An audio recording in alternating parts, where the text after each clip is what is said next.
नमस्कार मंडळी, कशा आहात सर्वजण? चांगले असाल तर आज बनवणार आहे चिकन आणि ते पण गावरान कोंबडीचं. तर मम्मी बनवणार आहे, म्हणजेच माझी आई आलेली आहे.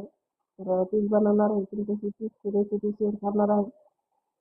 तर तिच्या हातची गावरान पद्धतीने चिकनची रेसिपी कशी बनवते ती तुमच्याशी शेअर करते. ती पहा नक्की आणि करून पहा एकदा, छान लागते तिच्या हातची भाजी. तर तिने खोबरं लसूण घेतलं, कोथिंबीर घेतली, फुटाणे घेतले होते आणि खोबरं लसूण भरपूर घेतले तिने आणि 5-6 कांदे भाजून घेतले होते. तर कांदे भाजून घेतले आणि ते परत परतून घेतले तिने. हळद थोडीशी टाकली कांद्यावरती आणि फुटाण्याची पेस्ट करून घेतली बारीक. खोबरं लसूण पण चांगली बारीक पेस्ट केली. अर्धं खोबरं लसूण ओबडधोबड वाटलं तिने आणि अर्धं पेस्ट केली चांगली. आणि इकडे कांद्याचा मसाला पण बारीक केला. कांदा पण चांगली पेस्ट करून घेतली. तर पेस्ट करून घेतली व्यवस्थित चांगलं आणि फुटाणे ते सर्व पेस्ट करून घेतल्यानंतर तिने मसाले काढले.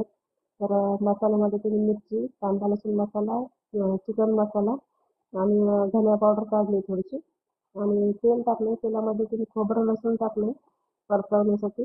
तर त्याच्यामध्ये तिने मसाले पण ॲड केलेत लगेच. मी इकडे थोडीशी तयारी करत होती तोपर्यंत तुम्ही पटापटा टाकून दिलं सर्व काही. तर मी तुम्हाला तोंडी सांगते.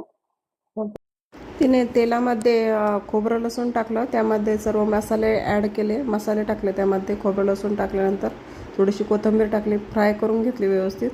त्यानंतर तिने कांदा व फुटाण्याची जी पेस्ट केली होती ती ॲड केली आणि ती फ्राय करून घेतली व्यवस्थित, तेलात परतून घेतली. त्यानंतर तिने चिकन ॲड केलं आणि चिकन टाकल्यानंतर तिने उकळी आल्यानंतर ताट तयार केले. पहा कसं झालं आहे ती चिकनची रेसिपी. तर रेसिपी कशी वाटली नक्की सांगा, कमेंट करून. श्री स्वामी समर्थ. बाय सर्वांना.